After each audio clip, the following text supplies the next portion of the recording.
आप देख रहे हैं इंडिया टाउन न्यूज, भारत की बात। नमस्कार, आप देख रहे हैं इंडिया टाउन न्यूज और मैं हूं आपके साथ कमर खौफ।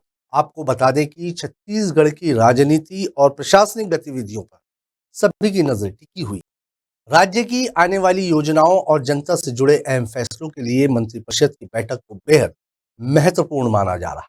आपको बता दें कि मुख्यमंत्री विष्णुदेव साय की अध्यक्षता में मंत्री परिषद की बैठक 9 सितंबर 2025 को यानी कल दोपहर 3:30 बजे मंत्रालय महानदी भवन में आयोजित होने जा रही है। इस बैठक को लेकर कई बड़े फैसलों की उम्मीद जताई जा रही है। खासकर धान खरीदी नीति और राज्योत्सव की तैयारियों पर चर्चा का एजेंडा सामने आया। देखिए हमारी खास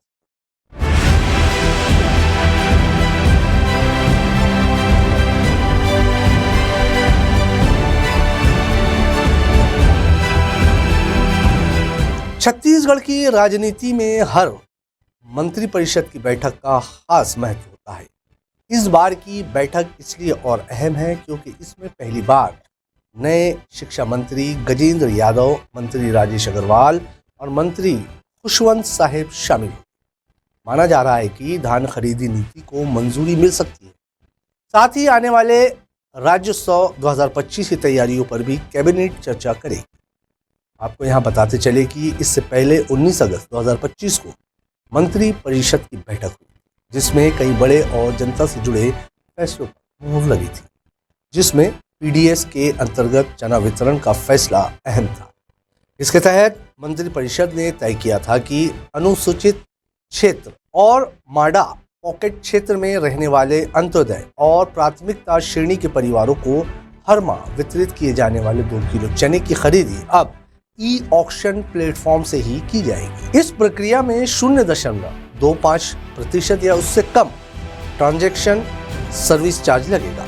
जुलाई से नवंबर 2025 तक जो हितग्राही चना नहीं ले पाए हैं, उन्हें ये चना दिसंबर 2025 तक उपलब्ध कराया जाएगा। वहीं आईटी हब के विस्तार की बात भी की गई थी, जिसके तहत बैठक में एक और बड़ा फैसला नवा रायपुर को लेकर लिया गया।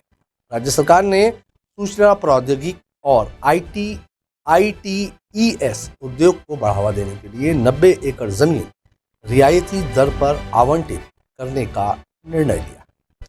इससे न सिर्फ आईटी सेक्टर में निवेश बढ़ेगा, बल्कि रोजगार के नए अवसर भी सृजित होंगे। नवा रायपुर एक तकनीकी और आर्थिक केंद्र के रूप में विकसित होगा। आपको बता दें कि नवा रायपुर में आईटी सेक्टर का विस्तार युवाओं के लिए रोजगार का नया द्वार खोलेगा। साथ ही ये प्रदेश को तकनीकी मानचित्र पर एक नई पहचान भी दिलाएगा। अब सारी निगाहें 9 सितंबर की बैठक पर है। इस बैठक में धान खरीदी नीति को हरी झंडी मिलने की संभावना है।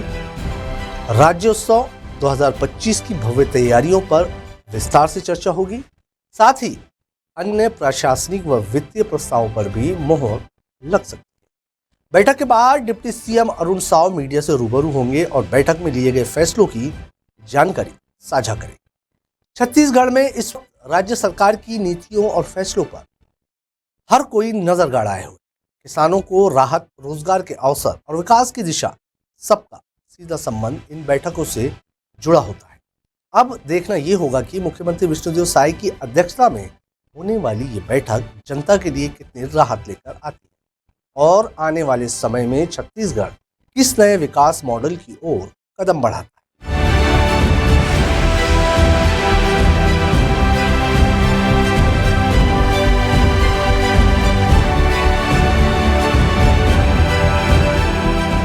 तो फिलहाल छत्तीसगढ़ मंत्री परिषद की बैठक पर हमारी ये खास रिपोर्ट यही समाप्त होती है। बैठक में लिए गए बड़े फैसलों की जानकारी हम आपको सबसे पहले देंगे। अब मुझे दीजिए इजाजत और आप देखते रहिए इंडिया टाउन न्यूज, भारत की बात। नमस्कार। आप देख रहे हैं इंडिया टाउन न्यूज, भारत की बात।